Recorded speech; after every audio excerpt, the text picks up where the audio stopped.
Saya Galang Pratama Ramsi dengan NIM 2409347081 dari Universitas Negeri Malang, Fakultas Vokasi, Prodi Teknologi Rekayasa Pembangkit Energi. Di sini saya akan menjelaskan sedikit tentang uji hipotesis.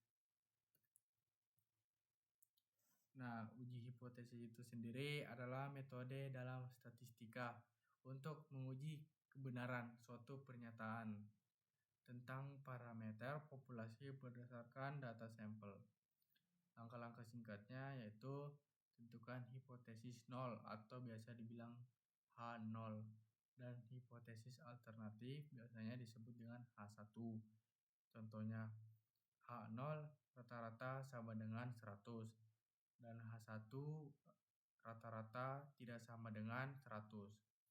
Yang kedua yaitu tentukan tingkat signifikansinya yaitu alfa. Biasanya itu 0,05 atau 5%. Yang ketiga, hitung statistik uji dari data sampel. Yang keempat, bandingkan dengan nilai kritis atau gunakan nilai P. P itu adalah value. Yang kelima, ambil keputusan. Jika P value-nya kurang dari alfa, berarti tolak H0. Jika P value-nya lebih dari alfa, gagal menolak H0 atau terima. Tujuan utamanya adalah menentukan apakah ada cukup bukti dari data sampel untuk menolak H0 dan menerima H1. Nah, di mana uji hipotesis itu sendiri terbagi dua arah, itu satu arah dan dua arah. Jika satu arah itu ada H0 dan H1. Dan jika uji dua arah itu tidak sama dengan, dimana seperti ini H0 theta sama dengan theta 0 dan H1 theta lebih kecil dari theta 0. Yang kedua yaitu H0 theta sama dengan theta 0. Yang kedua H1 theta lebih besar dari theta 0. Atau bisa seperti ini. Dan jika uji hipotesis yang dua arah itu seperti ini. H0 theta sama dengan theta 0 dan H1 theta tidak sama dengan theta 0. Nah, di sini ada contoh soal di mana PT Karan merupakan perusahaan yang memproduksi makanan non-kolesterol. Perusahaan ini menjamin bahwa konsumen akan turun berat badannya sebanyak 1 kilo selama 2 minggu. Dari 100 orang yang mengikuti program ini, ternyata rata-rata penurunan berat badan mencapai 0,8 kg dan standar deviasi 0,23 kg dengan taraf nyata 5%. Apakah pernyataan dari perusahaan ini benar? Untuk penyelesaiannya itu sendiri seperti ini. Merumuskan hipotesis di mana H0 sama dengan mu sama dengan 1, H1 mu tidak sama dengan 1. Nah, untuk menentukan taraf nyata yaitu Z alfa per 2 sama dengan alfa per 2 sama dengan 0,05 per 2, hasilnya 0,025. Dan nilai probabilitasnya itu sendiri seperti ini, yaitu 0,5 dikurang 0,025 sama dengan 0,4750 dengan nilai kritis 1,96.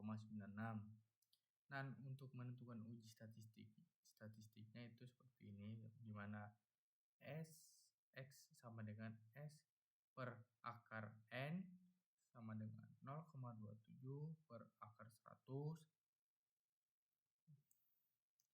dan sama dengan 0,23 per 10. Nilai yang diperoleh yaitu 0,023.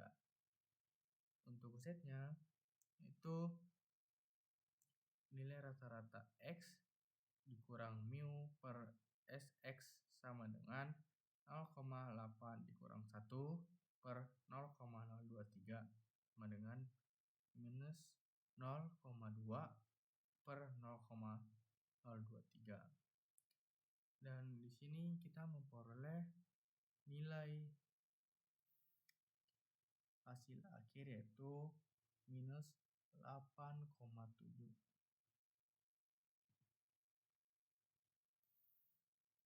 Nah, di mana dengan penyelesaian tadi, di mana PT Karan yang menyatakan bahwa dengan mengkonsumsi makanan dengan kolesterol dari perusahaan tersebut itu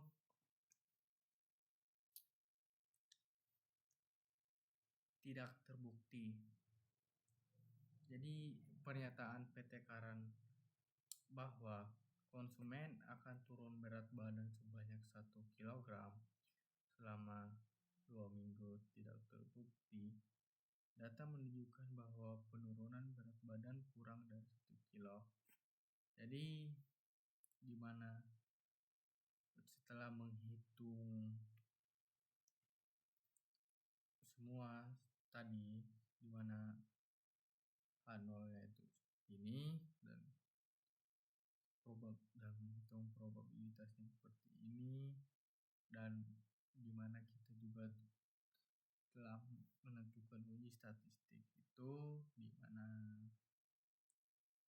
dan hasil akhir yang kita peroleh di mana minus 8,7 itu tidak terbukti.